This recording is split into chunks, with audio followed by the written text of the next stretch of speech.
tive sorte porque eu cheguei a aprender a fazer páginas HTML na disciplina de TIC, no meu 12º ano, e portanto estamos a falar de 2000, não é? Há 20 anos eu já sabia fazer HTML e foi assim, um bocadinho, comecei a ter blogs e portanto aderi aos blogs em 2005, estavam os blogs a começar. Mais uma vez, eu gosto de tecnologia, eu sou uma pessoa que, mas não sei programar, e acho que não quero saber programar, porque já estou naquela idade em que se calhar vou ter que aprender eventualmente, mas já percebi que isto já está numa mudança tal que a máquina já vai ser capaz de programar sozinha se eu lhe der uma boa instrução, portanto sou capaz de me safar dessa. Pronto, a questão é esta, é que aquilo que nós estamos a aprender, há um vídeo muito antigo, mas que diz que nós estamos a preparar, as pessoas que estão a entrar neste momento na faculdade estão a ser preparadas para empregos que ainda não existem. Eu acredito muito nisto. E, portanto, eu fui investigar, de facto, as competências de futuro, chamemos-lhe assim, precisamente porque o conhecimento vai estar desatualizado de forma cada vez mais rápida. Portanto, eu quero perceber o que é que vai perdurar. E o que vai perdurar, efetivamente, é aquilo que nós temos de mais humano. Não é? São as questões bastante neuropsicológicas, isto é um bocadinho o futuro daquilo que vai ser a humanidade. Vamos ter um grande investimento a estudar o cérebro, porque nós sabemos muito pouco sobre o cérebro. Vai ser aqui um bocadinho as questões também mais femininas, porque nós também sabemos muito pouco sobre as mulheres e a saúde das mulheres e etc. E acabas por estar a viver num mundo um bocadinho também muito de homens e, portanto, os próprios dados são formatados segundo o que tem disponível, que é essencialmente masculino, e depois isto é um ciclo. Portanto, ou tu vais pôr aqui uma roda, uma pedra para a roda deixar de girar, ou vais continuar sempre no ciclo. Agora, porquê é que nós continuamos nesta lógica taylorista e fordista na educação? Opa, por vários motivos, João. Primeiro, tens professores mal pagos. Primeira coisa, como é que tu podes pedir a um profissional que trabalha muito mais horas que aquilo que está na escola, não é? Porque tem que, e eu sei, porque também dou uma disciplina, preparar aulas, corrigir testes, corrigir exames, avaliar, investigar para preparar aulas atualizadas. Bem, esquece, tu tinhas que pagar muito mais, ou pagas o mesmo e reduzes efetivamente a carga horária, porque o tempo de preparação e de correção não se vê, ou então, obviamente, que as pessoas ficam desmotivadas e elas próprias entram nesta lógica sem querer quebrar. E, mais uma vez, ou também há aqui um sentido de missão da parte dos professores, não é? Também é preciso ser um bocadinho masoquista para ser professor hoje em dia em qualquer sítio do mundo, mas falo especificamente de Portugal. Isso é um primeiro. Tens aqui outro segundo problema, que é a forma como nós olhamos para o ensino profissional. Portugal olha para o ensino profissional como a falta de opção. Não é? Não é uma opção, o ensino profissional não é uma opção, é para onde tu vais quando já não tens mais nenhuma opção. E o ensino profissional é aquele que efetivamente está muito mais próximo, é bom, é de qualidade em Portugal, ainda tem aqui algumas coisas que precisam de ser afinadas, obviamente, mas é aquele que efetivamente está próximo da indústria ou das empresas. Eu falo da indústria porque me interessa, mas pode ser das empresas em geral. É um ensino profissional que está lá. E a Alemanha, que é o gigante industrial que nós conhecemos dentro da Europa, tem o ensino dual, ou seja, as pessoas estão 4 dias, né, na empresa a trabalhar e têm um dia de formação teórica, portanto, que é exatamente o oposto daquilo que nós fazemos. Nós também não temos grande indústria, é um facto, mas a continuar assim vamos deixar de ter por completo. E esse é aquilo que me está a assustar. Os dados que eu tenho neste momento na minha investigação mostram que tu vais deixar de ter indústria daqui a 5, 10 anos máximo. Algumas vão subsistir, mas depois entra aqui outra questão que nós não podemos deixar de ver, que é a globalização. Tu já não estás a competir com as indústrias do teu país, tu estás a competir com as indústrias do mundo, porque tu globalizaste e porque a terceira revolução industrial é de facto o avião. Em suma, não é? É a globalização e não é o taylorismo, já é mesmo estas questões mais Lean, Six Sigma, etc. Mas tu estás a competir com o mundo. Portanto, tu não tens preços, porque estás a falar de uma mão de obra completamente diferente, de uma cultura completamente, etc. E não te modernizas, só te resta morrer, não há forma. Mas aquela que existe, ainda existe alguma boa, e de facto havia uma coisa que nós tínhamos muito boa, que eu costumava brincar e dizia: nós somos tão bons no desenrascanço em Portugal porque nós somos péssimos no planeamento. E, portanto, como nós planeamos mal, nós tínhamos que ir compensar com a competência do desenrascanço, que é nada mais, nada menos do que resolver problemas. Desenrascanço é a resolução de problemas, mais ou menos complexos. Mas como nós não estamos a ensinar as pessoas a desenrascarem-se já, e também não estamos a planear, infelizmente, nós não temos assim aqui, eu não tenho um futuro muito animador de sobrevivência. Naquilo que ainda existe, porque ainda existem empresas grandes e boas, o ensino profissional é aquele que está lá muito mais próximo, mas é aquele que é visto como uma falta de recurso e não como recurso. Portanto, tens aqui estas duas grandes coisas, é professores mal pagos, excesso de trabalho, más condições e um ensino que devia estar próximo das indústrias e que está, mas que não é uma opção para a maioria. Quem vai para o ensino profissional é quem não se safou bem na escola tradicional. E depois deixa-me só dizer-te uma coisa, e há mais uma questão, que é, como tens falta de bons líderes, tens falta, vou dizer uma coisa terrível, nunca mais vou ser contratada, tens falta de ministros com tomates que queiram fazer uma verdadeira reforma educativa, que já devia ter sido, há 20 anos atrás.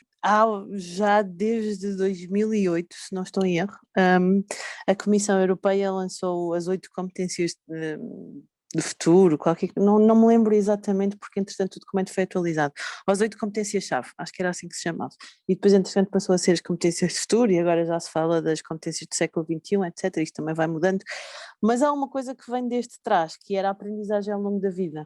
Isto começou a surgir até acho que antes de 2008, mas em 2008 é uma das competências-chave, além das línguas, maternas e estrangeiras, e etc. E havia aqui as questões da matemática também, mas uma delas era a aprendizagem, era aprender a aprender. Designava-se assim, o aprender a aprender. E esta, de facto, eu acho que é a grande competência-chave para tu continuares a navegar. E é isto que muda, é este paradigma de, se no tempo dos meus pais tu aprendias, tiravas um curso e tinhas um emprego para a vida, tu agora não tens um emprego para a vida. E como não tens um emprego para a vida, aquilo que a escola tem que te ensinar é que, como é que tu vais continuar a aprender quando saís da escola. Que podes sempre lá voltar e que voltas, e acho bem que voltes, e para algumas coisas continuo a achar que é essencial, se a própria educação e as universidades se conseguirem adaptar, mas para outras se calhar não é.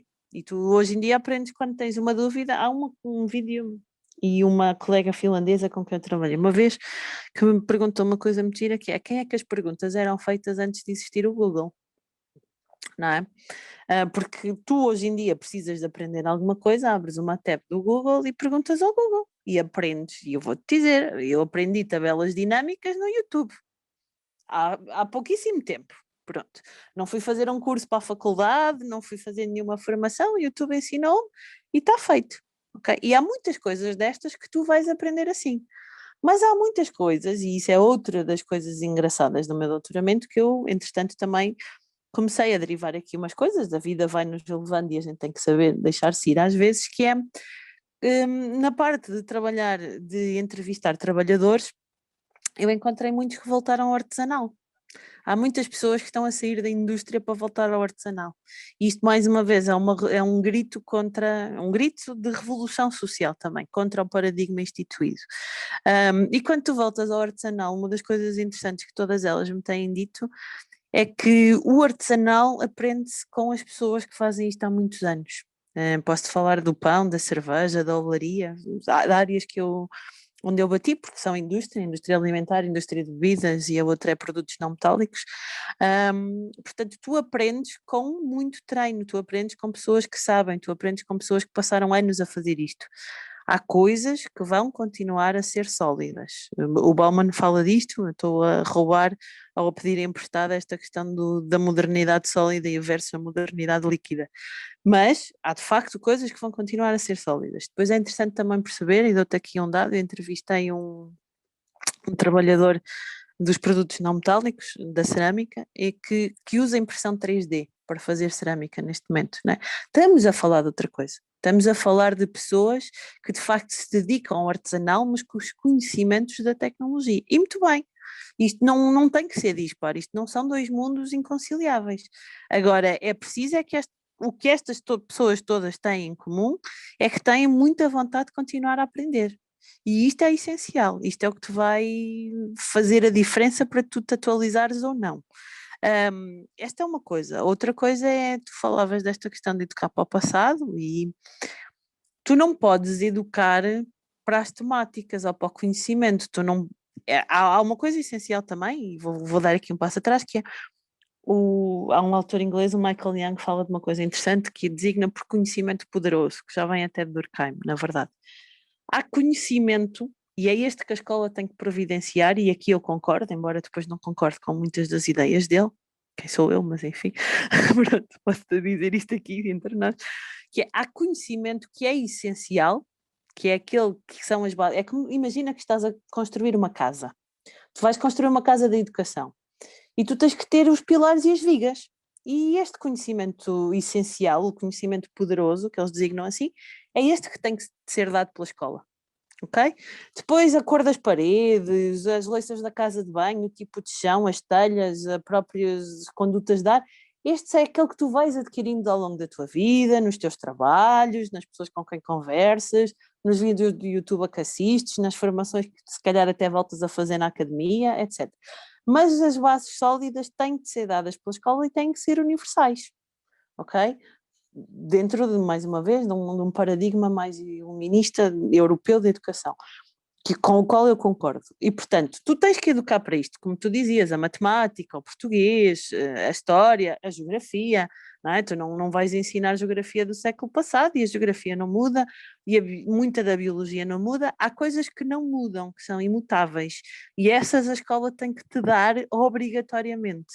As outras, a escola não te pode dar esse conhecimento porque ele vai ser mutável, e especificamente no caso do digital, o que a escola te pode ensinar é a pensar para isto, mais uma vez, pensamento crítico e filosofia, muito isto, e ética, também acho que a ética é essencial, ética digital, é um dos meus planos, quando tiver tempo, criar uma escola de ética digital, uh, que é, a escola tem que te ensinar para isto. Como é que a escola te pode ensinar? Porque nós não sabemos o que é o mundo em 2030. A escola tem que te ensinar a resolver os problemas de agora. Porque se tu tiveres os caminhos neuronais abertos para resolveres um problema atual, tu vais ter esses mesmos caminhos neuronais a funcionar para resolveres um problema quando vives daqui a 5 ou 10 anos. E é isto que eu acho que a escola tem que te ensinar, e é para isto que a escola tem que se preparar, é quais são as bases sólidas, que é a história, a geografia, a matemática, o português, é o inglês, pronto, há coisas que não mudam, é o desporto, e aí eu sou muito grega, acho que há coisas que nós enquanto humanidade, e agora vou abrir aqui muito o espectro e se calhar sair um bocadinho, mas nós enquanto humanidade andamos perpetuamente a copiar ciclos. Há um ciclo de muita evolução científica, há um período negro na história, depois volta mais evolução e nós não partimos exatamente de onde estávamos, mas partimos um bocadinho mais à frente do sítio de onde tínhamos partido na anterior evolução científica. Pronto, mas damos aqui uns passos atrás. A Idade Média foram muitos passos atrás naquilo que foi o Renascimento, não é? Por exemplo, e acho que os gregos aí estavam muitos passos à frente daquilo que nós até vivemos hoje, atualmente. E esta questão do desporto, por exemplo, e tu vês de facto agora o desporto a surgir, também há ideias muito interessantes para refletirmos sobre isto, como o desporto e a nutrição são a nova burguesia. É um texto muito interessante que eu li há uns tempos que de facto me fez pensar, mas enfim, não desconversando, acho que esta questão da educação física, a educação física é mal vista ou é aparente pobre da educação, e não pode, porque senão vais ter um imenso problema no teu Sistema Nacional de Saúde daqui a 10 ou 20 ou 30 anos, que é outra questão, não é? Pronto, a sociedade é um mundo. E vou terminar por te dizer uma coisa que já tinha aqui atrás, mas que acho que agora encaixa na perfeição, que é, nós temos vivido uma era de especialização. Nós temos que ser cada vez mais especialistas e hiper especializados. E nós estamos a chegar a uma fase do mundo, da sociedade, da própria humanidade, onde nós falamos linguagens diferentes dentro da mesma língua. Ok? Nós falamos todos português aqui, mas eu falo uma linguagem educativa e tu falas uma linguagem jornalística, por exemplo. Nós estamos a falar linguagens diferentes. Nós entendemos-nos, mas não temos os mesmos quadros de referência. Como não temos os mesmos quadros de referência, é mais difícil comunicarmos. Então, o que é que eu vejo também como parte essencial deste processo de evolução? Um conceito interessante, também conheci há uns anos e que me identifico e que acho que de facto... desculpa, estou a ficar sem bateria, e que acho que de facto é bom, que é o neogeneralismo, ou seja, nós não somos especialistas de generalidades, não é isso, tu és especialista numa coisa e consegues ter uma linguagem que te permite traduzir esse conhecimento para qualquer outra área, e é por aqui que tu tens que ir, porque senão vamos estar a falar, é como uma imagem bíblica, que eu não sou cristã, mas tive uma educação cristã, portanto acabo por saber que é aquela imagem do Pentecostes, quando está toda a gente a falar uma língua diferente, nós estamos a chegar um bocadinho aí. Estamos todos a falar português ou eventualmente inglês, porque muitos de nós comunicamos nisso, mas estamos a falar linguagens completamente diferentes dentro desta língua comum. E o digital é isto. O digital é um mundo onde, de facto, a língua é a mesma, mas a linguagem que cada um de nós fala dentro do digital é altamente especializada. E ou nós conseguimos comunicar de uma forma mais ou menos comum, porque temos um grande chapéu digital, e podia falar da indústria 4.0 é igual, é uma língua única, mas com imensas linguagens, e nós conseguimos perceber isto, ou então temos imensos mal-entendidos, como estamos a ver que estão a acontecer. Quando tu falas de jornalismo, tu estás a falar de educação. Eu vou abrir aqui um bocadinho o espectro para te conseguir dar aqui alguns tópicos sobre a coisa. O jornalismo, aliás, a educação, vou começar por aqui. Nós em educação, a educação de adultos, e eu vou-te falar mais especificamente de adultos, sendo que lá está, há várias educações, não é? Pronto. Mas a educação de adultos define a partir de 3 conceitos: educação formal, educação não formal e educação informal. A educação formal é aquela que tu aprendes na universidade, na escola, tem um certificado, aquilo que tu falavas há pouco da certificação. A educação não formal é aquilo que tu aprendes no teu trabalho, é aquilo que tu estás continuamente a aprender, mas não tens uma certificação por isso. Entretanto, como este conhecimento é extremamente poderoso, até para o próprio ponto de vista das indústrias, não é? Porque tens uma fuga de trabalhadores, as empresas tech estão-se a deparar com isto, não é? Estão a investir imensa educação numa pessoa que chega de novo e a seguir a pessoa adquire aqueles conhecimentos e bate à sala para quem lhe paga mais, ou para outros motivos, não interessa, pronto, estou a generalizar e a simplificar, isto é sempre suscetível a erro, mas entendes a ideia. Pronto, isto é a educação não formal, e tens a educação informal, que é aquilo que tu aprendes na tua vida do dia a dia. Por exemplo, uma coisa que eu fui obrigada a aprender, detesto e odeio, acho que se devia aprender na escola, é fazer o IRS. Como é que a escola não ensina a fazer o IRS? Como é que a escola não te prepara para lidar com os teus impostos? Não é? Eu trabalhei num call center no início da minha vida profissional e tive um colega que me disse uma coisa que eu guardei para a vida, que é: a sociedade já me obrigou a saber os meus deveres, está na altura de eu aprender os meus direitos. Eu guardei esta frase, tinha eu 20 anos, tinha acabado de sair da faculdade, porque de facto acho que é isto. A escola ensina-te os deveres, mas não te ensina os direitos, não te ensina a lidar com os teus impostos, não te ensina a lidar com os teus vizinhos numa reunião de condomínio, não te ensina a lidar com as autoridades quando apanhas uma multa, não é? Tipo, o que é que tens? Coisas básicas da tua vivência. Estas competências não são traduzidas em absolutamente nada. Então, os franceses aqui há uns anos, e depois Portugal também, e eu também trabalhei nisso, decidiram fazer o reconhecimento, validação e certificação de competências, não é? Essa célebre questão. Enfim, não vou alongar mais, sou muito crítica, não interessa, mas a verdade é que este conhecimento é importante e este conhecimento é valioso. Tu a partir daqui aprendes muitas outras coisas, não é? Relações interpessoais, finanças, etc. Pronto. E portanto, quando tu olhas para o jornalismo para mim entra nesta lógica da educação informal, porque tu quando vês notícias aprendes imensa coisa. Eu aprendo imensas coisas a ler notícias, a ouvir podcasts, a ver vídeos do YouTube, e já nem te vou dizer as tabelas dinâmicas, para pegar num exemplo lá atrás, porque isso é educação não formal, eu aprendo uma coisa que preciso para o meu trabalho, portanto, ler notícias é educação informal, pura e dura. Portanto, quando tu falas do jornalismo, para mim, o jornalismo entra neste campo mais lato da educação informal de adultos. Portanto, eu vou dizer educação e vou abarcar aqui o jornalismo, está bem? Como é que tu podes ter uma democracia saudável sem educação? Não podes. Aliás, não indo muitos anos atrás ao salazarismo, o que é que Salazar fazia? Dava quarta classe às massas e pouco mais. Tu tinhas a maior taxa de analfabetismo de todo o sempre no país, não é? Vai a uma Idade Média, vai a uma Segunda Guerra Mundial. A forma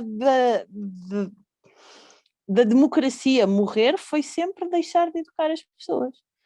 Aquilo que os comunistas dizem, e bem, a educação é de facto a única arma que temos, e não só, os sociólogos, os filósofos, nem vou pôr aqui as questões da política, qualquer pensador tem a perfeita noção de que a única arma que nós temos para mudar a realidade é ter educação.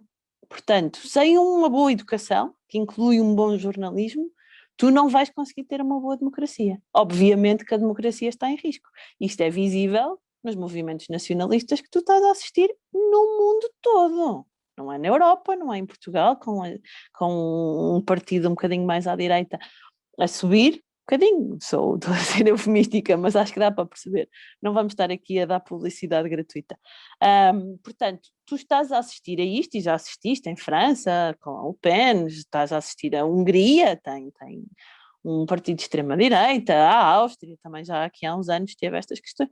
As democracias estão em risco. Os Estados Unidos com Trump, o Brasil com Bolsonaro, a África, ok? Todos os continentes têm democracias em risco. Não há hipótese. Isto é um reflexo, de facto, de um mau serviço de educação que tu estás a fazer. E eu já te disse e repito, a crise negacionista da pandemia é uma clara evidência de que a ciência falhou e a educação falhou. Porque se a educação não tivesse falhado, tu não vias este movimento negacionista. Ponto. Não tenho dúvidas. Não é tão simples quanto isto também, certo? Mas estou a ser um bocadinho mais taxativa. Portanto, para te responder, não tens. Não tens uma democracia saudável se não tiveres uma boa educação. Agora também, e eu costumo dizer aos meus alunos que eu vou pedir um patrocínio à Netflix por todas as coisas que eu lhes sugiro para verem. Mas eu acho que o entretenimento tem esta função também de te educar informalmente. E o documentário do Social Dilemma, que está na Netflix, mostra-te de facto o que é que aconteceu no Brexit, ou o que é que aconteceu na Costa Rica, se não estou em erro, é outro exemplo que eles dão, de como de facto as democracias ou os movimentos democráticos falham quando tu tens uma imensa influência das redes sociais e do digital. Portanto, o digital não é só a fraca educação que é uma ameaça à democracia. O digital está-te a ameaçar a educação a tal ponto que te vai continuar a ameaçar a democracia. Para mim, contracultura neste momento é tu teres um conhecimento acima da média sobre o digital. Isto para mim é contracultura. E tu vês isto na quantidade de pessoas que, não digo desistiu, mas que deixou de usar bastante o digital. Eu acho que essa é a contracultura. Agora, isto é uma pergunta que é um muro de Berlim, não é? É assim, tu vives num mundo globalizado. A globalização mudou-te completamente a tua concepção do mundo. Essa foi a chamada terceira revolução industrial, que ainda estamos a vivê-la, ela ainda está aqui, ainda não chegámos à quarta, estamos a começar a olhar para ela. Portanto, tu vives num mundo globalizado e há o Zara exatamente por isso, porque a Zara produz em massa, produz barato e está no mundo todo, basicamente, não é? Portanto, tu vês... Depois também há outras questões, há estas questões do sentimento de pertença, mais uma vez, isto não quer estanque na análise, as pessoas querem pertencer, portanto querem, ou quiseram ser Zara durante muito tempo, não é? Porque queriam identificar-se com a tribo que tinham, ou queriam sentir que pertenciam à tribo que tinham, ou a nível social superior, por exemplo, e portanto isto é normal que te vejas uma grande ascendência do chamado Zara neste sentido, somos todos muito iguais, não é? Estamos todos a fazer as mesmas coisas. Há a lei de Lavoisier aplica-se aqui na perfeição, que é nada se cria, nada se perde, tudo se transforma. E é muito isto. Nada aqui se perde, tudo se transforma. Agora, muitas destas pessoas já estão a desligar-se do digital, ou seja, entendem a necessidade, entendem a importância, tentam perceber como é que podem retirar o melhor daquilo, mas tudo aquilo que fazem já é com esta consciência e conhecimento do o que é que o digital te faz, ou aquilo que é possível saber a este momento, ok? Porque ainda não sabemos tudo, mais uma vez, não temos tempo. Vou fazer aqui um parênteses para uma coisa também que costumo dizer desde que comecei o doutoramento, que é, nós vivemos em 3 tempos. Para já o tempo em física é